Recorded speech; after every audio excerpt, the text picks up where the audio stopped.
அல்ஹம்துலில்லா அல்ஹம்துலில்லாஹி ரப்பில் ஆலமீன் வஸ்ஸலாத்து வஸ்ஸலாம் அலா ரசூலில்லாஹில் அமீன் வ அலா ஆலிஹி அஷ்ஹாபி அஜ்மாயின்.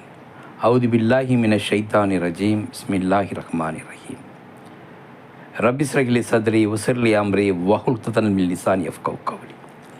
கண்ணியத்திற்குரிய எல்லாம் வல்ல அல்லாஹ்வின் நல்லடியார்களே, அஸ்ஸலாமு அலைக்கும் வரஹ்மத்துல்லாஹி வபரகாத்துஹு. மனித குலத்தின் அழகிய முன்மாதிரி என்று அல்லாஹ்வுடைய திருத்தூதர் நபிகள் நாயகம் ஸல்லல்லாஹு அலைஹி வஸல்லம் அவர்களை பற்றி அல்லாஹ் கூறியிருக்கும் பொழுது, புகாரி இமாம் 6 வயது குழந்தையை அல்லாஹ்வுடைய திருத்தூதர் திருமணம் செய்தார் என்று பதிவு செய்து வைத்துள்ளார். இதை அப்படியே தலையில் ஏற்றிய சுன்னத் ஜமாத்தை சார்ந்த அறிஞர்களும் வஹாபி ஜமாத்தை சேர்ந்த அறிஞர்களும், ஆமாம், நபிகள் நாயகம் ஸல்லல்லாஹு அலைஹி வஸல்லம் அவர்கள் 6 வயது குழந்தையை திருமணம் செய்தது உண்மைதான். அது நபிகள் நாயகத்திற்கு வழங்கப்பட்ட சிறப்பு அந்தஸ்து என்று கூறினார்கள். வரலாற்றை ஆய்வு செய்தபோது அன்னை ஆயிஷா அவர்களை மணக்கும் பொழுது அன்னையருடைய வயது 6 அல்ல 17 என்று ஒரு பதிவை நாம் முகநூலிலும் யூடியூபிலும் பதிவிட்டிருந்தோம். மேலதிக விளக்கமாக இந்த பதிவையும் தருகின்றோம். அல்லாஹ்வுடைய திருத்தூதர் நபிகள் நாயகம் ஸல்லல்லாஹு அலைஹி வஸல்லம் அவர்கள் மீது பாசமும் நேசமும் கண்டவர்கள் புகாரி ஹதீஸை ஏற்க மாட்டார்கள். புகாரி பதிவிட்டதில் தவறில்லை என்பவர்கள் நபிகள் நாயகத்தின் மீது நேசமில்லாதவர் என்றுதான் சொல்ல வேண்டும். இனி விஷயத்திற்கு வருவோம். புகாரி மற்ற சஹீஹ் சித்தா இமாம்களும் ஒரு ஹதீஸை சஹீஹ் என்பதற்கு சனதுகளில் வரும் நபர்களின் அடிப்படை கொண்டுதான் அந்த ஹதீஸ் சஹீஹா லைஃபா என்று உறுதி செய்வார்கள். திருக்குரானுக்கு முரண்பட்டாலும் சனது சரி என்றால் அந்த ஹதீஸை சஹீஹ் என்பார்கள் மேற்கூறிய இமாம்கள். இந்த ஹதீஸ் ஆயிஷா ரலியல்லாஹு அவர்கள் மூலமாக அறிவித்ததாகவே புகாரியும் பதிவு செய்துள்ளார்.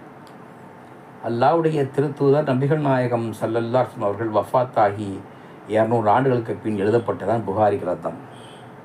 குறிப்பிட்ட அந்த ஹதீஸ் ஈராக்கில் உள்ள கூஃபாவில் வைத்துதான் புகாரியுடைய காதிற்கு வருகிறது. இந்த ஹதீஸை ஆய்வு செய்தவர் 1924 பிறந்த அல்லாமா ஹபீபுர் ரஹ்மான் சித்திக் கந்தல்வி என்று சொல்லக்கூடிய ஒரு அறிஞர் ஆவார்.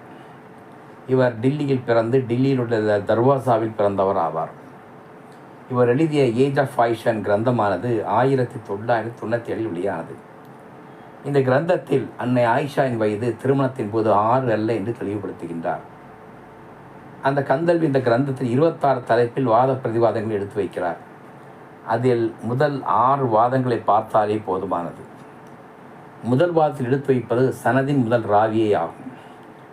அன்னை ஆயிஷா சொன்னதாக அறிவிக்கும் தாபியினுடைய பெயர் ஹிஷாம் இப்னு உர்வா ஆவார். இவர் தந்தை பெயர் உர்வா இப்னு சுபைர் ஆவார். இவர் தந்தை பெயர் சுபைர் இப்னு அல் அவ்வாம் ஆவார். ஹிஷாம் பின் உர்வா பிறந்தது மதீனாவில் ஆகும். கிபி 680 பிறந்தார். அவர் இறந்ததோ பாக்தாத் ஈராக்கில் ஆகும். இறந்த ஆண்டானது கிபி 763 ஆகும். இந்த ஹதீஸை புகாரி உட்பட பல இமாம்களும் பதிவு செய்தது ஹிஷாம் இப்னு உர்வாவின் வழியாக ஆகும். அன்னை ஆயிஷா அவர்களுக்கு 6 வயதில் திருமணம் நடந்தது சொல்லக்கூடிய ஹதீஸ் அனைத்துமே இந்த முதல் ராவியாகிய தாபீன் ஆகிய ஹிஷாம் இப்னு உர்வா வழியாகத்தான் எல்லா ஹதீஸுமே பதிவு செய்யப்பட்டிருக்கிறது.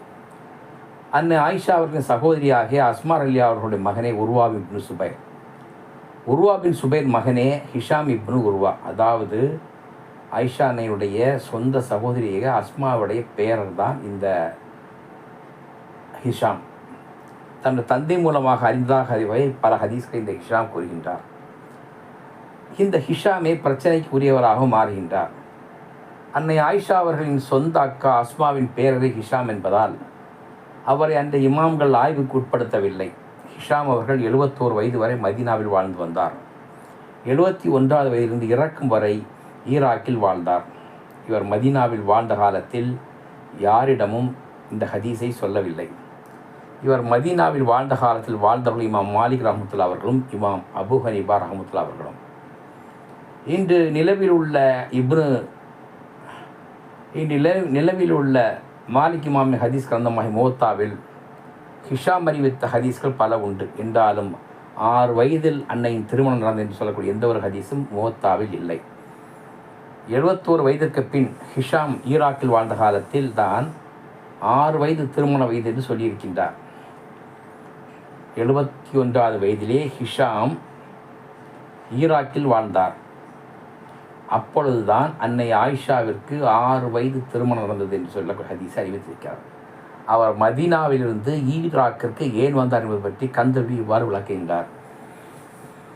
மதீனாவில் ஹிஷாம் தன்னுடைய மகள் திருமணத்திற்காக 1 லட்சம் ரூபாய் வரை கடன் வாங்கியிருந்தார்.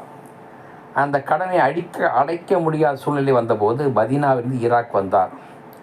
அமவி கலீஃபாவிடம் பண உதவி கேட்கலாம் என்று ஈராக் வந்தார். அங்கோ அமவி கலீஃபா ஆட்சி மாறி அப்பாசி கலீஃபா ஆட்சி நடந்து கொண்டிருந்தது. ஈராக்கில் உள்ள கூஃபாவே அன்றைக்கு தலைநகராகவும் இருந்தது.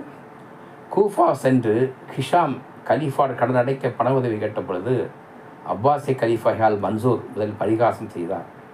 யார் இந்த முட்டாள் உபதேசம் பண்ணி இங்கே அனுப்பி வைத்தது என்று வினவினார். இருந்தாலும் 10,000 மட்டுமே பண உதவி செய்து அனுப்பி வைத்தார். இந்த சம்பவம் ஹிஷாமை மிகவும் பாதித்தது. இதனால் சர்வ சதாகாரமும் துக்கத்திலே இருந்தார். தன்னால் கடனை அடைக்க முடியவில்லை என்ற வருத்தத்திலே அவர் மனநிலை பாதிக்கப்பட்டவரானார். இதற்கு பின் கிடைத்த பணத்தை கொண்டு மதீனா சென்று கொஞ்சம் கடனை அடைத்தார். மீண்டும் பாக்தாத் வந்தார். பின் மரணம் வரை பாக்தாத்திலே தங்கியிருந்தார். அவர் மனநிலையில் பாதிக்கப்பட்ட பின் பாக்தாதில் அறிவித்த ஹதீஸை 6 வயது என்று சொன்னார். அன்னை ஆயிஷாவிற்கு திருமணத்தின் போது வயது 6 என்றும் வீடு கூட அனுப்பி வைத்த போது வயது 9 என்றும் ஹிஷாமின் ஹதீஸ் அவர் கடைசி காலத்தில் மனநிலை பாதிக்கப்பட்ட போது சொன்ன ஹதீஸ் ஆகும். யாக்கூப் இப்னு அபு ஷைபா ரஹ்மத்துல்லாஹி அவர்கள் இந்த ஹதீஸ் நபிகள் நாயகம் அவர்களை அவமானப்படுத்தும் ஹதீஸ் என்று கூறியதாக இமாம் இப்னு ஹஸர் அஸ்கலானி அறிவிக்கிறார்கள். அல்லாஹ்வுடைய திருத்தூதர்கள் அவர்களோடு வரும்பொழுது அன்னை ஆயிஷா அவர்கள் விளையாட்டுப் பொருட்களை வைத்து விளையாடி கொண்டிருந்த ஹதீஸும் ஈராக்கிகள் ஹிஷாமிலிருந்து கேட்டது ஆகும். மதீனாவில் வைத்து ஹிஷாமின் ஹதீஸ்களை ஏற்றி எழுதிய இமாம் மாலிக் ரஹ்மத்துல்லாஹி அவர்கள் ஹிஷாம் ஈராக்கில் வைத்து சொன்ன ஹதீஸ்களை ஏற்கக்கூடாது என்று எதிர்ப்பு குரலும் கொடுத்திருக்கின்றார். மதீனாவில் வைத்து ஹிஷாமிலிருந்து பல ஹதீஸ்களை செவிமடுத்து ஏற்றி எழுதிய இமாம் மாலிக் ரஹ்மத்துல்லாஹி அவர்கள் அவர் ஈராக்கிற்கு சென்ற பின்னால் அவருடைய ஹதீஸ்களை ஏற்கக்கூடாது, அவர் மனநலம் பாதிக்கப்பட்டு விட்டார் என்று சொல்லியிருக்கின்றார். ஹிஷாம் இப்படி ஒரு ஹதீஸை பயந்ததற்கு ஒரு முக்கிய காரணம் உண்டு. அதாவது ஹிஷாம் தன் மனைவி ஃபாத்திமாவை திருமணம் செய்வது தன் மனைவி தன்னை விட 13 வயது அதிகம் என்றும் சொல்லியிருக்கின்றார். இன்னொரு தருணத்திலோ ஹிஷாம் கூறினால் நான் ஃபாத்திமா திருமணம் செய்யும்போது ஃபாத்திமா வயது 9 என்றும் கூறியிருக்கின்றார். ஒரு சந்தர்ப்பத்தில் கூறும்பொழுது தன்னை விட 13 வயது அதிகம் உள்ள பெண்ணான ஃபாத்திமா திருமணம் செய்து சொல்லியிருக்கின்றார். மற்றொரு தருணத்தில் நான் ஃபாத்திமா திருமணம் செய்யும்போது வயது 9 என்று சொல்லியிருக்கின்றார். தன்னை விட 13 வயது மூப்படையில் ஃபாத்திமா அறிவித்திருக்கும் பொழுது தன் மனைவிக்கு அப்போது 9 வயது அறிவித்திருந்தால் கூட்டி கழித்து பார்ப்போமா, ஹிஷாம் பிறப்பதற்கு 4 ஆண்டுகளுக்கு முன்னே ஹிஷாமின் திருமணம் நடைபெற்றிருந்தான் எழுத வேண்டும். உண்மையில் ஃபாத்திமாவை ஹிஷாம் திருமணம் செய்யும்போது ஃபாத்திமா வயது 22, 29 ஆகும். தன் மனைவி ஃபாத்திமா திருமண வயதில் 29இல் 2 10 20 விட்டு 9 என்று கூறியது போல் அன்னை ஆயிஷாவுடைய வயது 19இல் 10 விட்டு 9 என்று கூடியிருக்கின்றார். தன் மனைவி ஃபாத்திமா திருமணம் 9 என்று கூறியது போல் அன்னை ஆயிஷாவுடைய வயது வீடு கூடும் வயது 9 என்று கூறியது. ஆக ஹிஷாமுடைய ஹதீஸ்களில் மதீனாவில் அறிவித்த அனைத்து ஹதீஸுமே நம்பகமானது இல்லை என்றும் கூஃபா ஈராக்கில் வைத்து அறிவித்த ஹதீஸ்கள் அனைத்து நம்பக்கூடாது என்றும் மிக தெளிவாக தெரிகிறது. ஹிஷாமுடைய ஹதீஸ்களில் மதீனாவில் வைத்து அறிவித்த ஹதீஸ்கள் அனைத்துமே நம்பகமானது என்றும் அதே ஹிஷாம் கூஃபாவில் வயதான காலத்தில் அறிவித்த ஹதீஸ்கள் எல்லாம் நம்ப தகுந்தவ அல்லவென்றும் இமாம்கள் மிக தெளிவாக கூறியிருக்கின்றார்கள். இமாம் புகாரிக்கு இந்த இடத்தில் ஏற்பட்ட தவறால் ஹிஷாமின் ஈராக் ஹதீஸையும் சஹீஹ் என்றே கூறி தவறுதலாக புரிந்துள்ளார். இவ்வளவு ஆதாரம் எடுத்து வைத்திருக்கின்றோம். இன்னும் கூட நம்முடைய நாட்டைச் சேர்ந்த சுன்னத்துல் ஜமாத் இமாம்களும் இன்னும் வஹாபி ஜமாத் இமாம்களும் இல்லை ஹதீஸ் என்பது வஹியாகும், அது தவறே ஏற்பட வாய்ப்பில்லை என்று முட்டு கொடுத்து வருகின்றார்கள். இவர்களுக்கு எந்த அளவிற்கு அறிவிருக்கிறது நாம் விளங்கிக் கொள்ள வேண்டும். அல்லாஹ்வுடைய திருத்தூதர் அறிவித்த ஹதீஸ்களில் நம்பத்தகுந்த ஹதீஸ்களும் உண்டு, நம்பத்தகுந்த ஹதீஸ்களும் உண்டு. ஹதீஸ்கள் தரம் பார்க்கும் பொழுது சஹீஹ் என்றும் லைஃப் என்றும் இட்டுக்கட்டப்பட்டு சொல்லியிருக்கும் பொழுது ஹசன் சொல்லியிருக்கும் பொழுது இந்த ஹதீஸை இமாம் புகாரி சஹீஹ் என்று கூறியிருக்கின்றார். ஆனால் இந்த ஹதீஸ் லைஃபான ஹதீஸ் என்பது மிக தெளிவாக தெரியும் பொழுது புகாரி சொன்னால் சரியாக இருக்கும் என்ற முட்டுக்கட்ட வாதமானது மிகவும் தவறான ஒரு வாதமாகும். அல்லாஹ்வுடைய தூதரை அவமானப்படுத்தக்கூடிய வாதமாகும் என்பதை ஏற்று இந்த ஹதீஸை முஸ்லீம் சமுதாயம் நிராகரிக்க வேண்டும். வாஹிர் தாவானா அல்ஹம்துலில்லாஹி ரப்பில் ஆலமீன். அஸ்ஸலாமு அலைக்கும் வரஹ்மத்துல்லாஹி வபரகாத்துஹு.